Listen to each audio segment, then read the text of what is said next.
Yeah, hey, we are back with the Cannabis Corner. My name is Lucas Barfield. I am a cannabis researcher, writer, and activist that lives here in Tacoma, and I am joined by my co-host, Uncle Dig, who lives down in Oregon. How you doing today, Dig? I am doing fantastic. It is a beautiful late fall, early winter day in Oregon. My tree dumped all its leaves, so I've been spending the better part of the last week raking. How about you? Yeah, it's raining a lot here. They said on the radio today that it was 50 degrees and raining, and that was normal. And it really is kind of normal weather for around Tacoma and this area. And, you know, we just been at home a lot. The COVID-19 is blowing up around this area. I just heard today on the news that Pierce County has passed more deaths than Snohomish County.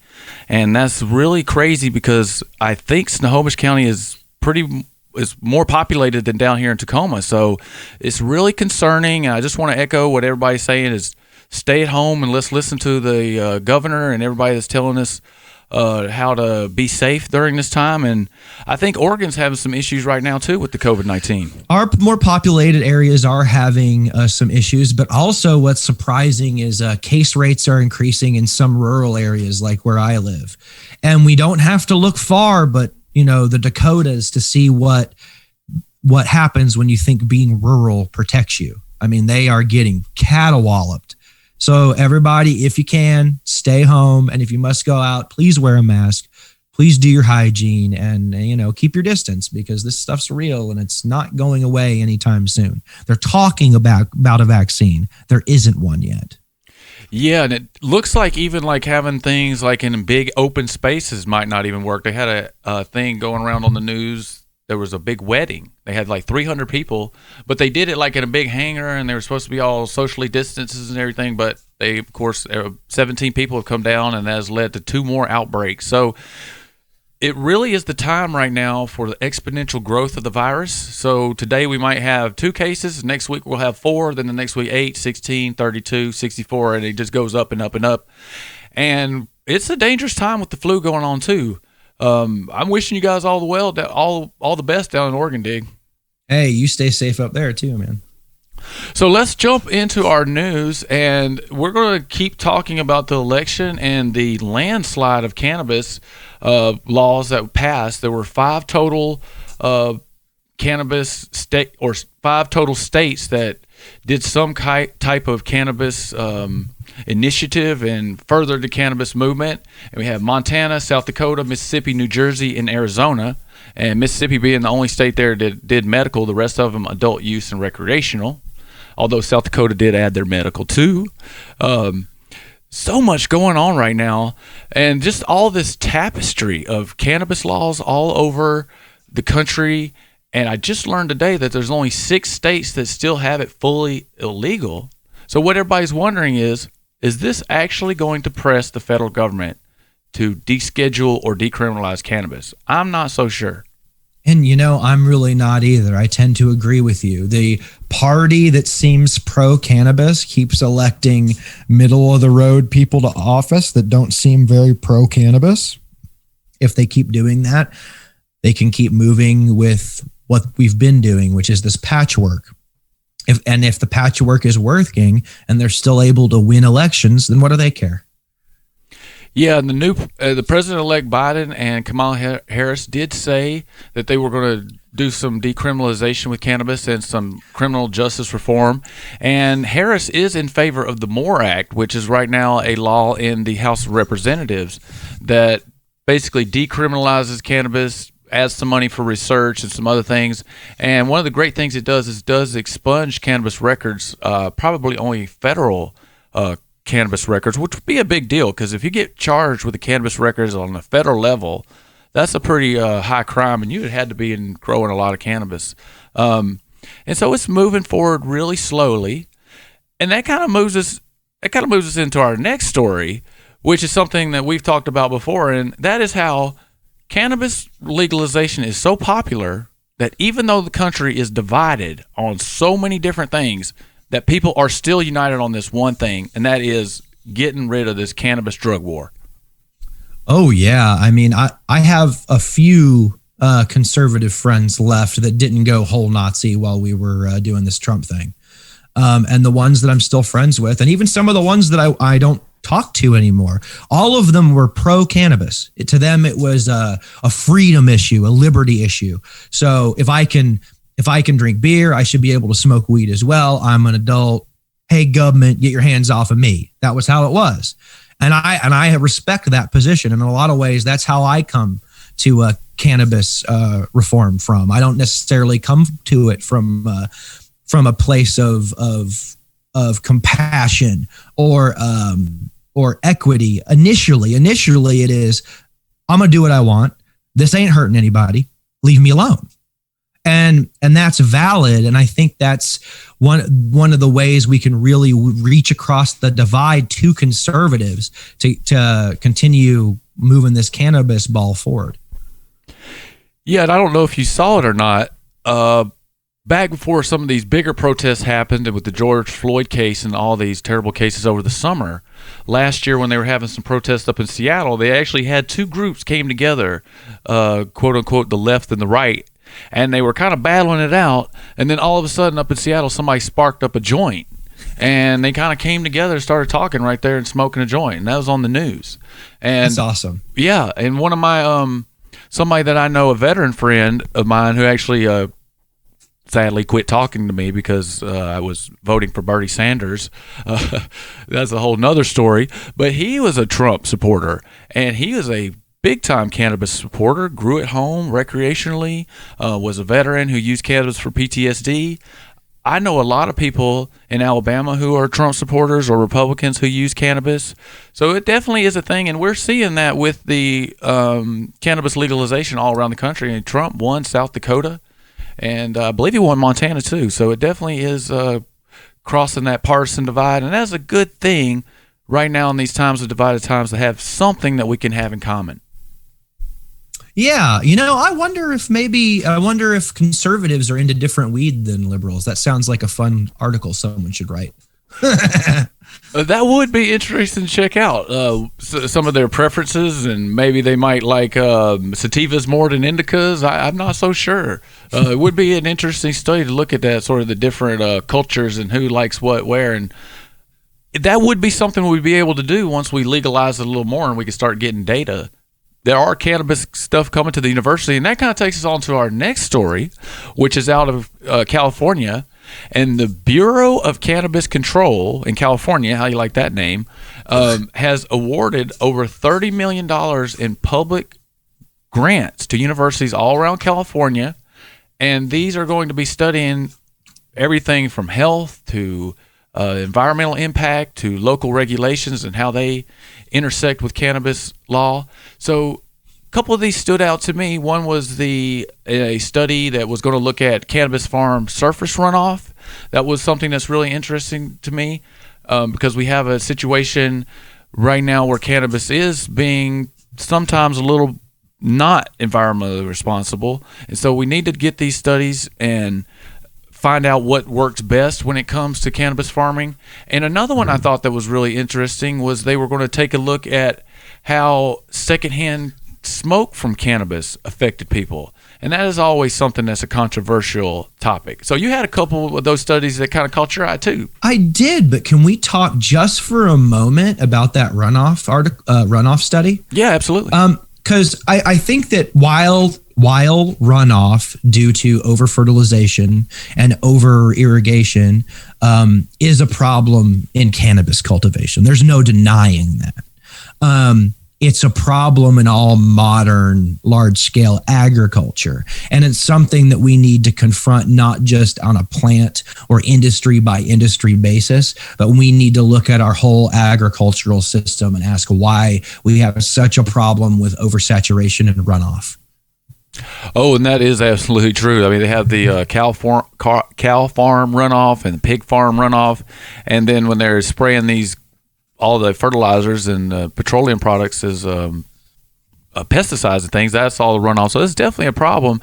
Another thing, I'm hoping they're going to be doing some studies on the energy use in cannabis, because that's a big environmental footprint from the cannabis indoor growing, One of the big Yes. problems is like, why are you growing indoors in parts of California when it's in a desert? So that would be a perfect place to just have a big outdoor cannabis farm, but instead they're doing these big indoor cannabis farms, and these things use up as much energy as a data center. I think the big thing in outdoor cannabis cultivation moving forward, because people do have good points about less pests and stuff indoor and stuff like that. I think that everyone who's cultivating cannabis outdoor professionally to get that extra clean indoor flavor, he was still using the sun, is going to move to greenhouses eventually, if not to veg in, at least to finish in. Yeah. So tell us about a couple of those studies you saw. You had a couple great ones. Oh, yeah. So I was looking in this article, and the thing that caught my eye, the first thing was they're given $1,082,815 to UC Los Angeles to assess the feasibility and consequences of implementing a cannabis potency tax in California. Now, I heard of this early on in some of the laws, but they've generally gone away from this since cannabis can be such a variable plant when it comes to THC expression. They're getting better at controlling for that. But what this is they want potency tax. They're not assessing whether they should. They're assessing the feasibility and consequences. They've already decided that they want to have a cannabis potency tax in California. So now they're trying to figure out the best way to do it and what the consequences of it will be. And I think what they'll find is that it's going to negatively impact medical patients. And I don't think it's good to tax cannabis based on potency. It's not a straight line like it is in liquor, from a beer and then to a glass of wine and then to a shot of liquor. Cannabis isn't like that. It's variable, and it's not something you can tax that way, nor should you. Yeah, it is really hard to predict how flower is going to turn out like that, and I'm not sure if California is going to be able to be accessible with that. And it brings up another point, that just because cannabis regulation is going forward, that the actual policies in the state that form the individual markets, some of those policies are not always great. And then you always still have prohibitionists knocking on the door wanting to roll back progress. Like here in Washington, there is a bill, and it will come up again this legislative session. We've already been told that they are trying to limit concentrates to 10% THC. And it kind of goes to this same thing where they're trying to sort of control cannabis in a way that hasn't always been the way that we've used cannabis before.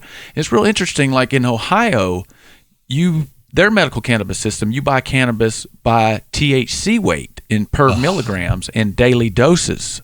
And so I think that would be one of the only ways that you could actually tax cannabis potency, is if you made the individual products a little more standardized, which isn't the way cannabis flower works. Sort of the great part about cannabis flower, and we talked about this, is the entourage effect and the variance of each individual strain. And even in a strain, you pop 3 seeds from the same strain, you may look at 1 to 2% THC variability that is not your fault. It's embedded in the genetics. And that kind of moves into our next story, which is an article I wrote over at ganjapreneurs.com, and that talks about how a study out of University of Bath looked at hashish and herbal cannabis from 1970 all the way up to 2017. And then they also looked at CBD from 1995 up to 2017. And they analyzed a whole bunch of research studies from around the world. One of the flaws of the study, and they do admit this, is that they sampled the United States more than other places in the world. And what they found is that cannabis overall potency, the concentration of THC is going up in herbal flower overall by a rate of 0.29% a year, or over that entire time, 14%. And cannabis resin, as they call it, or hashish, overall has increased by approximately 24% over that time period.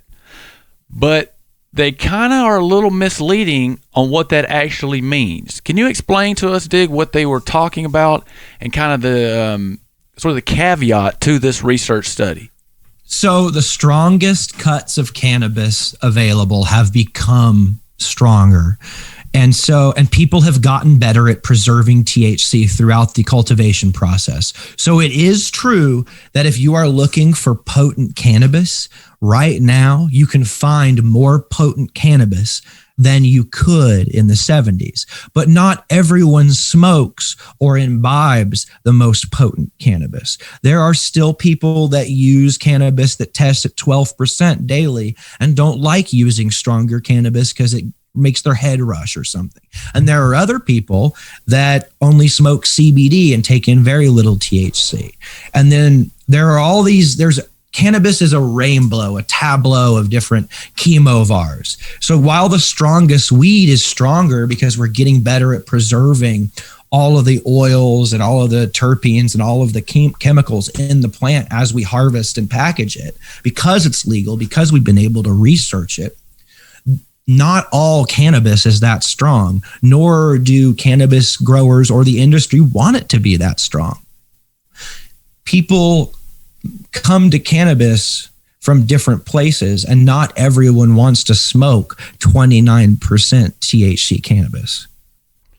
And what they were saying is, and they kind of hide this at the very end, is that cannabis, the actual plant, has not necessarily gotten stronger. Like they had 30% THC cannabis back in the 70s, but it's not a lot.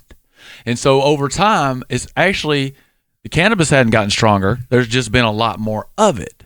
And they kind of take the approach like this is not necessarily a good thing. And some of the spin I've seen from some of the websites is they're trying to take more of a drug warrior approach, and they're saying, well, cannabis is getting stronger, so that's a bad thing.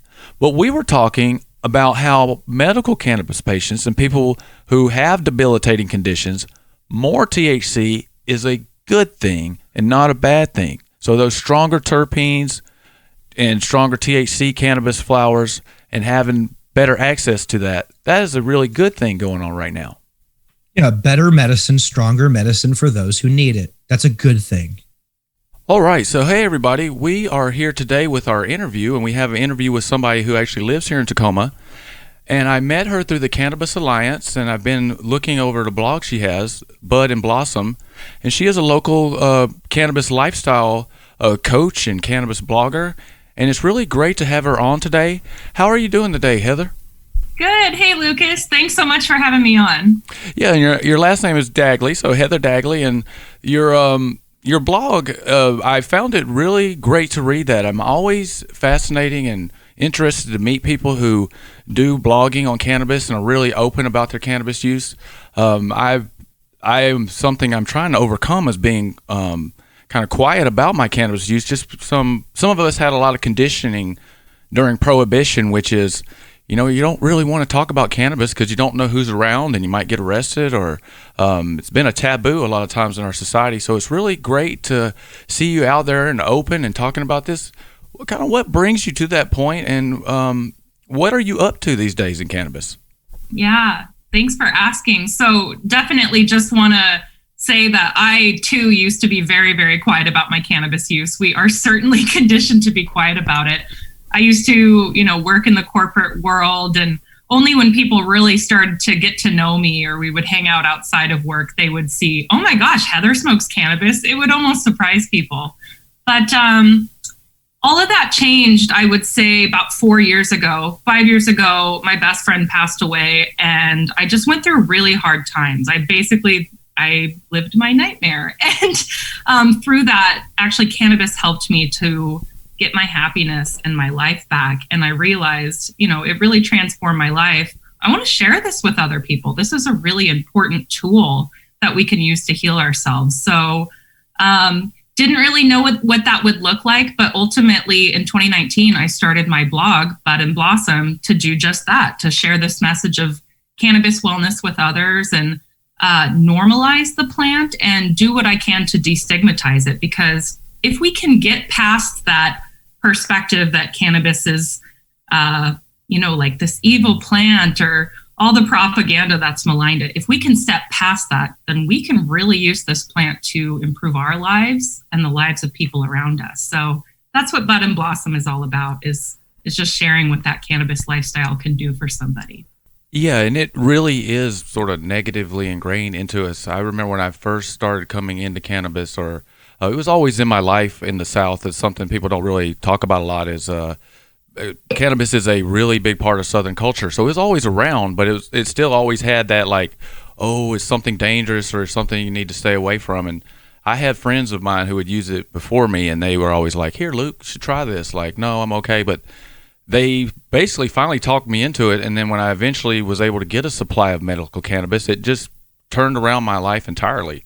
I was able to start dealing with a lot of issues, and we'll talk about cannabis and grief here in a minute. But I've also used that to kind of help cannabis to help me through some times of mental suffering and things where you're having issues with family or work and other things. And it is a powerful plant medicine to help with all those things. But before we get into all that, I wanted to talk to you real quick about the election we just had. And you had something over on your blog, and we were talking about how we are so hopeful that the new administration, the Biden and Harris administration, who has kind of taken a little long to get in there, we're really hopeful that they go forward with cannabis legalization. So what do you think the chances are?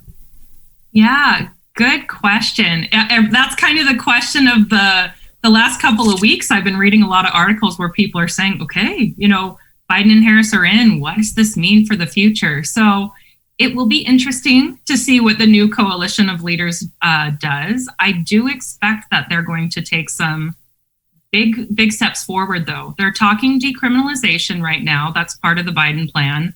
I don't think that's enough, but it's certainly a start. But there's a lot of leaders that are, talking with Biden, especially Bernie, Warren, a lot of different leaders that I think are encouraging, coaching up for him to actually look at what legalization could look like. So I hope that he can wrap his, arms around that idea. And with someone like Biden too, as a cannabis advocate, I think, how can I impact this conversation? Biden has gone through grief, right? He has gone through loss. That is a big part of his story. Mm-hmm. And I think if we can sort of frame it to him like, hey, this is really a plant that can help people step through difficult times, through grief. It can even pull people some back from drug addiction.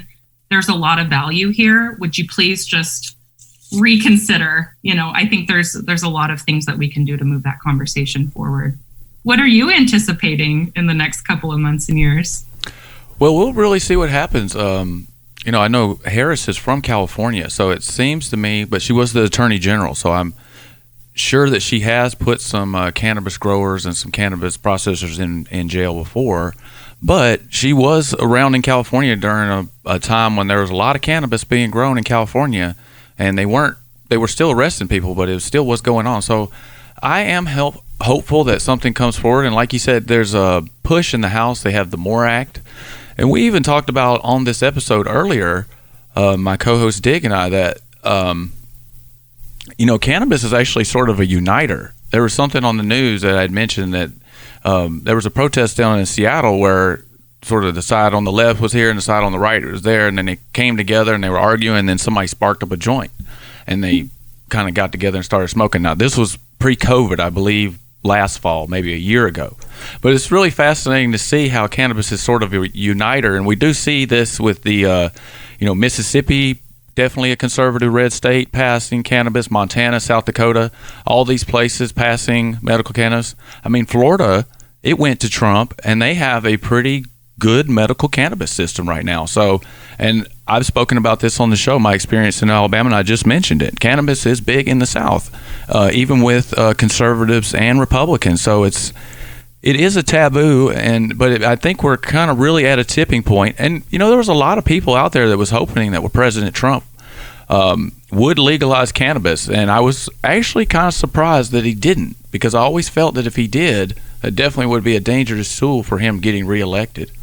Yeah, no, that's a good point. And he tends to go for policies that people will like. And so I too am a little bit surprised that he didn't go for that. But I think Biden absolutely, hopefully the team will look at it and say, yes, this is popular. on the right, centrists like cannabis, traditional Democrats like cannabis, progressives like cannabis. This really is a popular policy, and we could make a lot of people happy with this. And I love what you said too about cannabis being a uniter, not just politically, but I think when we actually smoke, even when we're surrounded by people who may not agree with us, on the broader political spectrum, it kind of breaks down those barriers, and we can start to focus on what we have in common and our shared vision for this world. So there's a lot of utility to cannabis, and we have a lot of deep conversations to have as a nation. And I think in some way, maybe cannabis can help those conversations flow. Yeah, there always is sort of a pause after the pipe or joint or whatever it is goes around the circle where everybody's kind of looking around going, yeah, what's going on now? And what do you want to talk about? And then it's a good time then when everybody's sort of united in that one event that just happened to bring up maybe difficult subjects that you might not talk about otherwise. And it is definitely more of a, it is well known not to discuss politics on alcohol, but I think cannabis, you can have a little more success. And that's kind of where we move the conversation next, is talking about how to use cannabis more intentionally. And it has this, it's through the comedy of Cheech and Chong, For Good or Bad, and a lot of other taboos and things people have talked about. It sort of has this stigma of making people stoned and staring off into space and being zoned out or whatever. But it really can be used as a medicine in more of an intentional way. You sort of getting those same effects, really relaxing, maybe focusing on things you might stare off and think about things a little more deeply. So do you have any tips for our audience for using cannabis in more of an intentional way?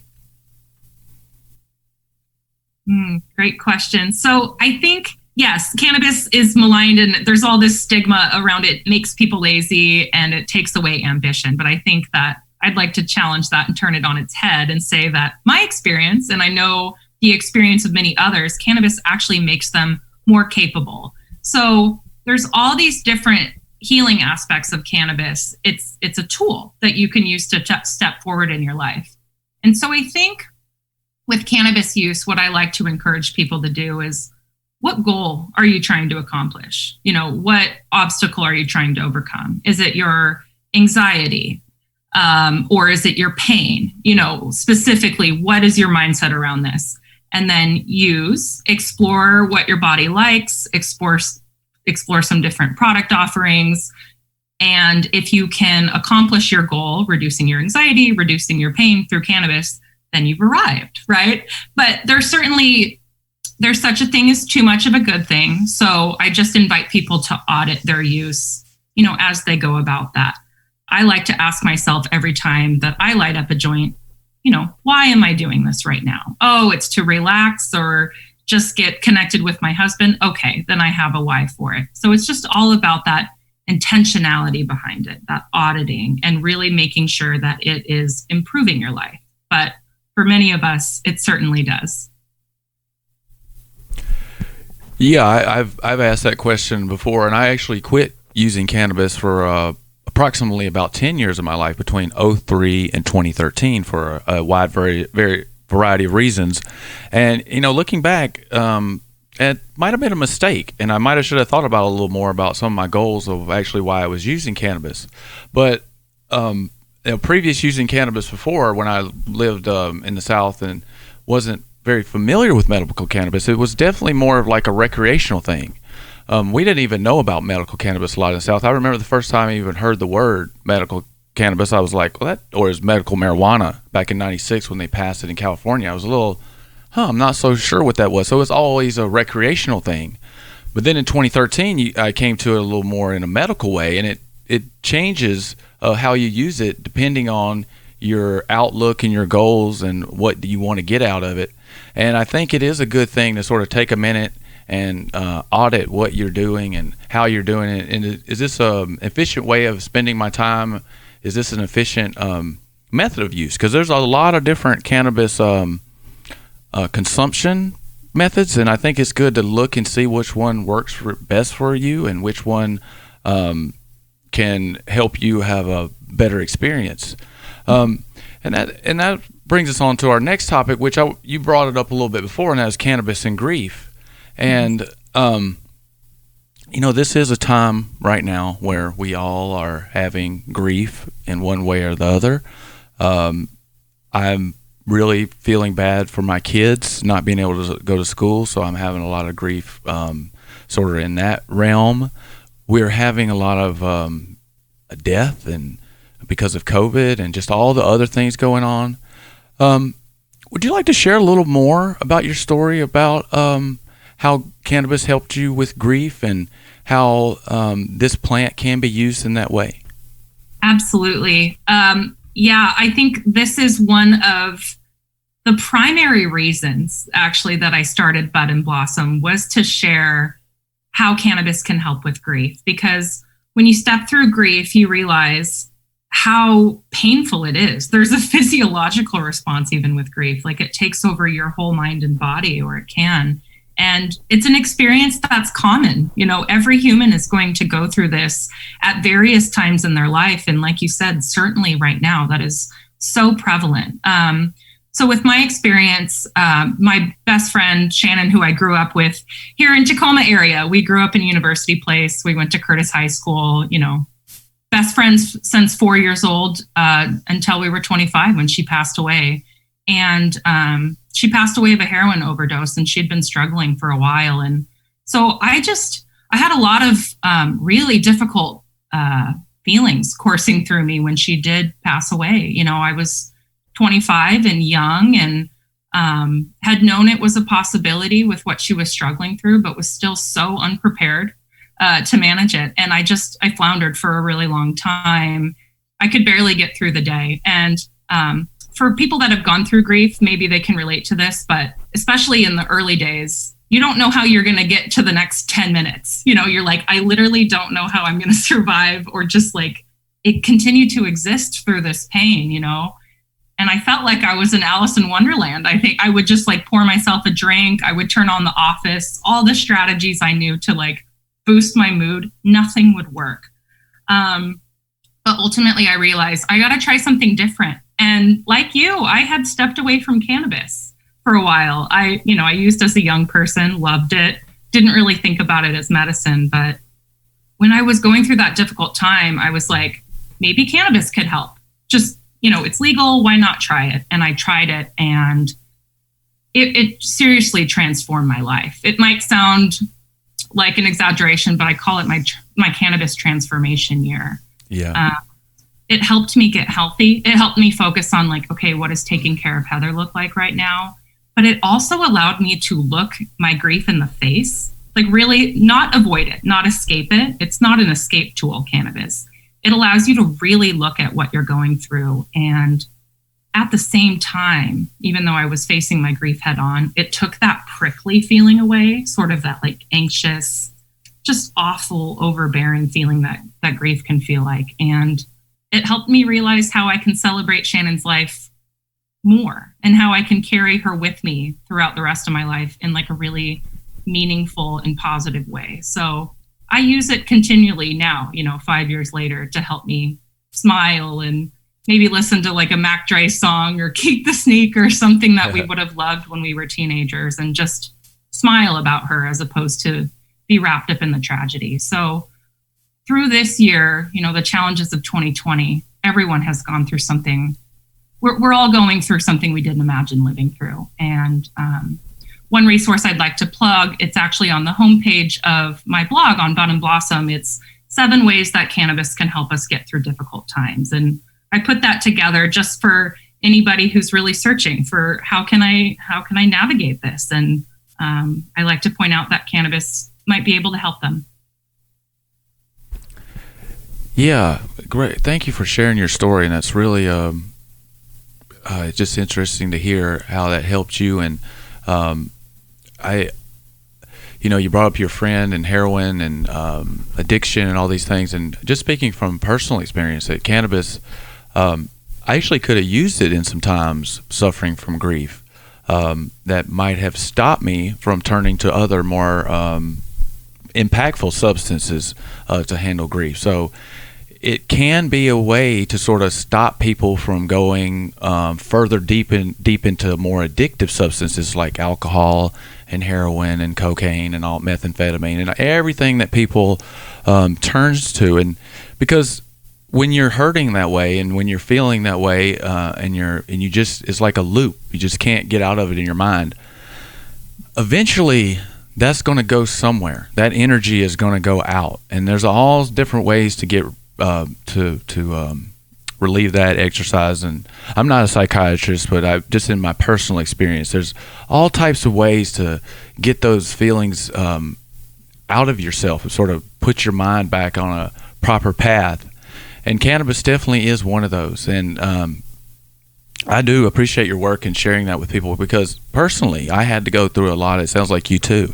I had to go through a lot of trials and difficult times to discover those things for myself. So it's really great that you're doing the work and kind of helping people get to some of these points a little quicker, where they might not have to suffer and they might not have to get hooked on heroin or whatever substance they might choose to use to help them get through these times. And some people run marathons. Everybody has their own way of dealing with their grief and their trauma in their life.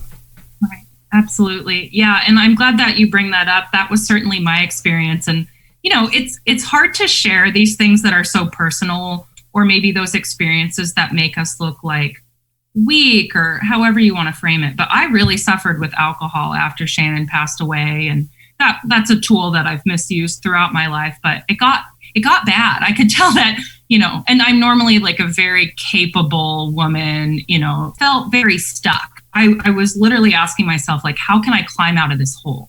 And so with my work now with the blog, and I'm stepping into cannabis coaching, that's really where I want to meet people. Like when they're really at that low point and they're just looking for possible solutions, like how can I get out of this hole I'm stuck in? I want to be able to extend my hand and proverbially like hold their hand and guide them toward their own self-healing, because you feel really alone when you're in that dark space. Even if you have support around you, it can feel very alienating. So I just want to be a friendly support system that can help them and also normalize cannabis along the way, because that really is, that healing of that plant medicine is certainly what helped me move forward. I feel like I have my life to thank in a lot of ways.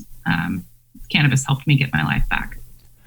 Yeah, I'm glad you brought up your cannabis coaching. That's what I was going to bring up next. And I think this is something I first saw popping up in Denver and Colorado a couple of years back. So tell us just a little bit more about what a cannabis coach does, and people can find more information over at your blog, and maybe give us your exact blog web address real quick.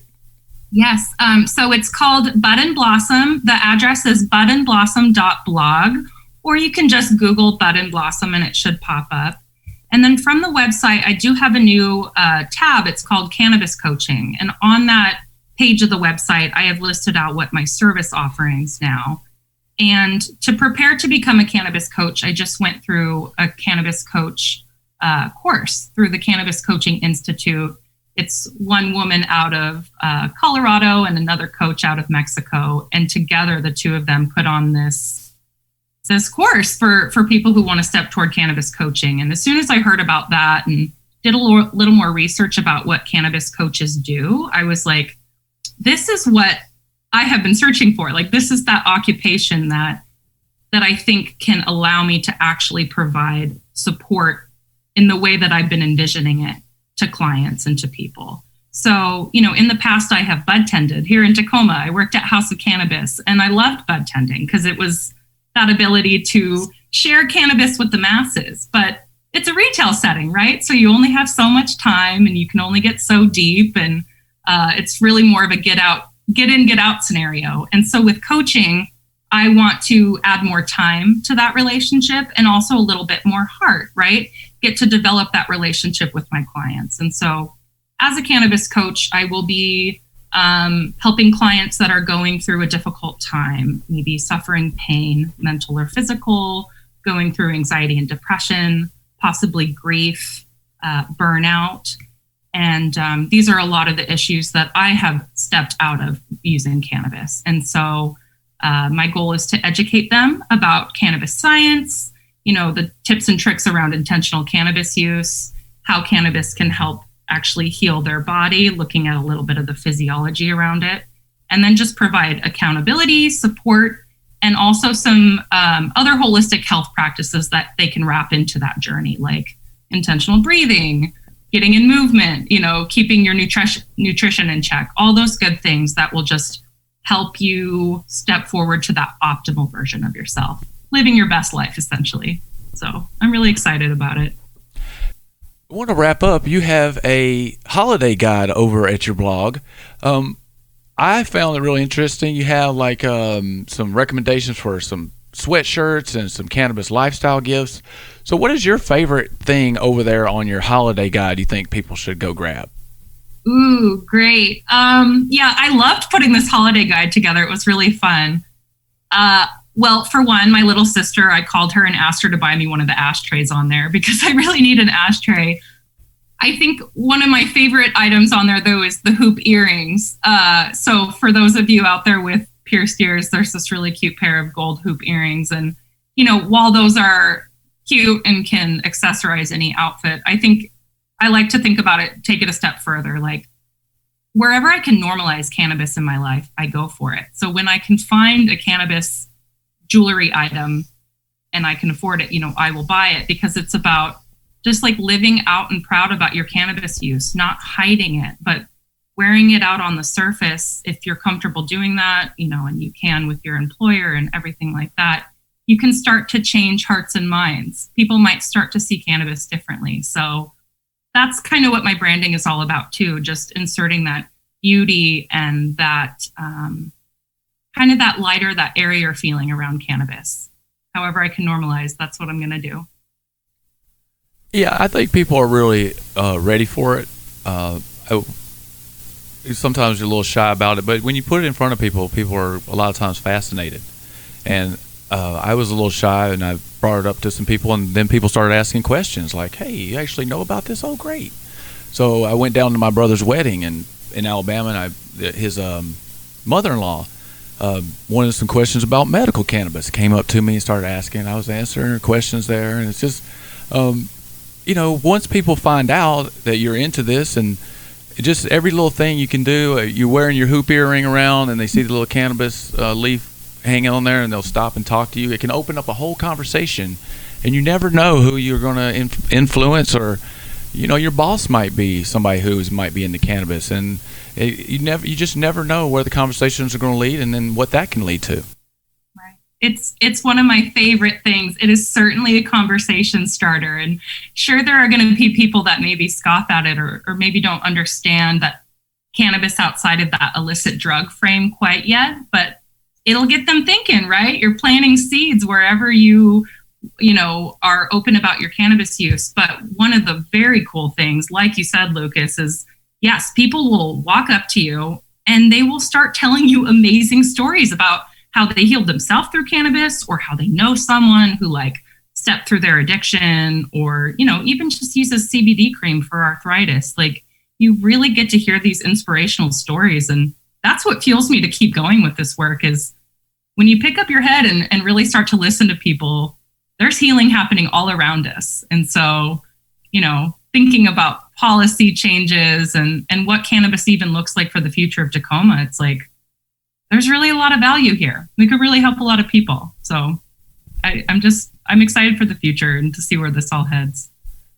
Yeah, Tacoma does have a pretty bright cannabis future. They just voted to open up 8 social equity licenses. I think those will probably be coming, and it'll be another year or so, but we'll be getting some more cannabis stores around Tacoma that will be black and people of color owned. So that will be really great to see those opening. And we do have some pretty well-known statewide growers. And you mentioned House of Cannabis. That's the store I go to. It's veteran-owned, has legacy roots in the medical cannabis industry back from pre-2015 and 5052. So there is a lot of good stuff going on right now in cannabis. And what do you see coming up in the future? And just close us out with some of the projects that you might be doing in the next 6 or 7 months. Yeah. Ooh, great question. So for me, the future is to just continue to roll this giant bud and blossom snowball forward. I started with a vision for a blog, and I'm just growing my business now 2 years later. So I've got my blog. I've got a new podcast called the Bud and Blossom Podcast. I'd love to have you on sometime, Lucas. And then I've got my coaching services. So that's what I will be focused on heading into the future. But broadening out to like what I envision, Tacoma and cannabis in Tacoma looking like. There's so much opportunity. So I'm so excited to hear that we've got some new social equity licenses that is absolutely needed. I envision like social consumption lounges. We've got Seven Seas Brewing downtown Tacoma. That's gorgeous. You can go there, get a beer, meet your friends, get a delicious sandwich. What if we could step toward providing that kind of space for cannabis users to come together? And I think that would really have a lot of benefit to the community for Tacomans to come together and really chat about some of these issues that we have to face as a city, right? Homelessness, police violence. Like there's a lot of deep discussions that need to be had. So when I think about, my 10-year plan, I would love to like own a lounge someday. But that's not a reality yet. We don't have legislation for that. So in the meantime, I'll be getting active in advocacy and using my voice to share that perspective. But, here in Tacoma, we got the whole grit city thing going on, right? I think cannabis fits really nicely into that city of destiny and everything that we love and hold dear as Tacomans. I think we could be a cannabis hub. We just need to embrace that idea and step toward it. We just need to open this up in general. The legislatures seem to kind of want to keep cannabis in the box, and the city council too. The city council of Tacoma could do a little better. Every time I talk to them, they always kick it back to the state and say it's all the state's fault that we're not doing anything here. But I think we could have a little more local accountability, and we could have the legislators get a little bit more behind. The city council persons get a little more behind this, and I think they could do something with our houseless problem. And I was just on the city council call the other day, and they were talking about our big opiate problem here in Tacoma. And as we know, in medical cannabis states, there's less opiate overdose deaths. As we just mentioned on this interview, cannabis can sort of be a stop before people turn to harder, more addictive substances to help heal their grief. So I am with you. I just think the future of cannabis is wide open, especially since it's just going legal all around the country. Why isn't Washington sort of the leader in medical cannabis in a lot of ways? Definitely the leader in adult use recreational cannabis. This state just needs to open it up a lot more. And I'm wanting to see craft cannabis licenses, lounges, like you said, all these things. I think we could do a lot better job of opening up our market here in Washington State.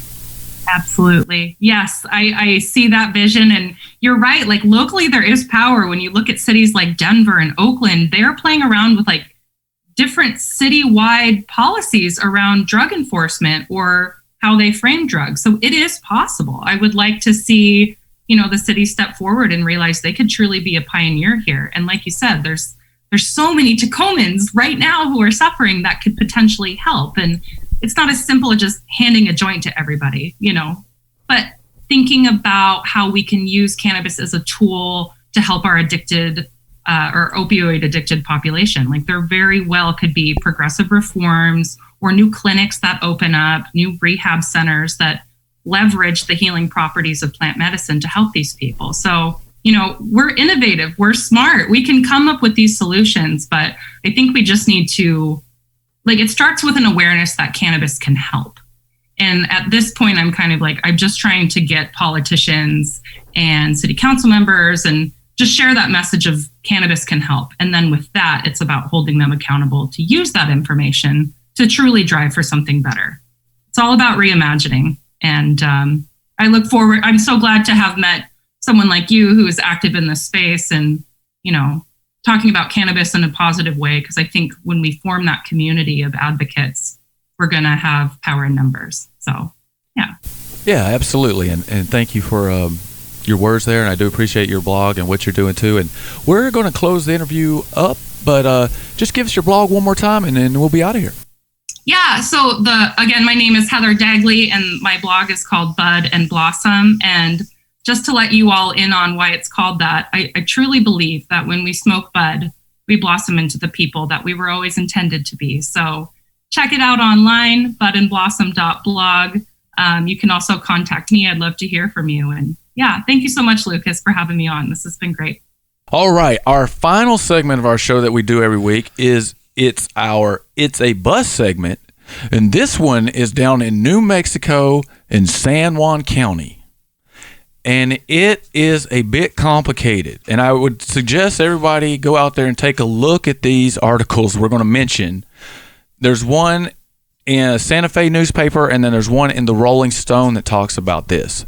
And so what happened is, allegedly, that somebody and some people associated with the Navajo Nation who are building massive hemp farms down there, they started growing cannabis outside their legal framework.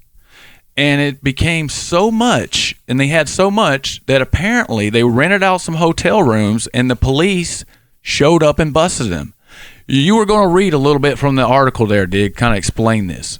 From the arrival of the officers. When they began knocking on doors at the Travel Inn on October 8th, they could hardly believe their eyes.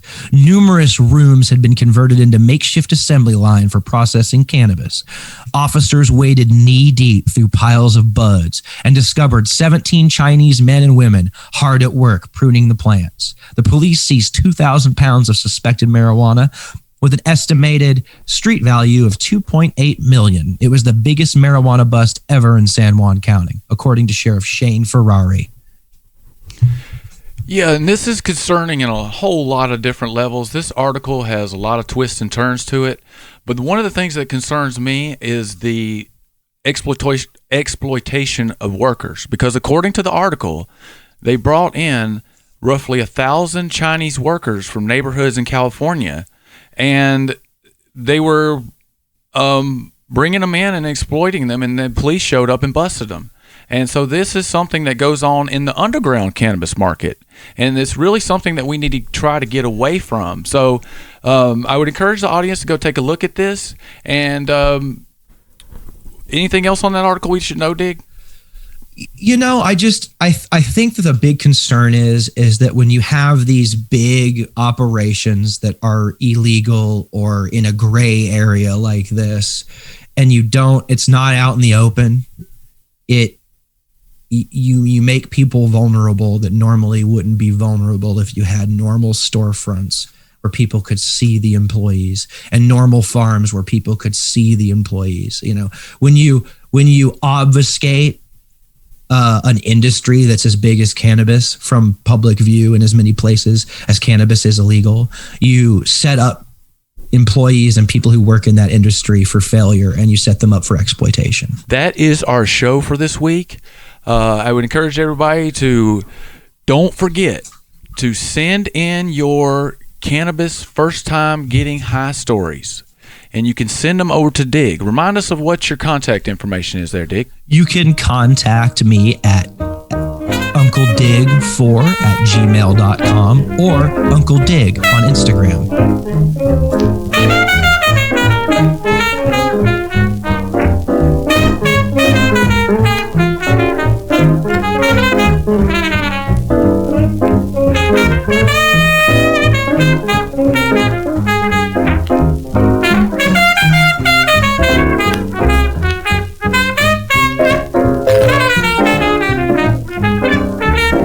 This is Cannabis Corner, hosted by Lukas Barfield.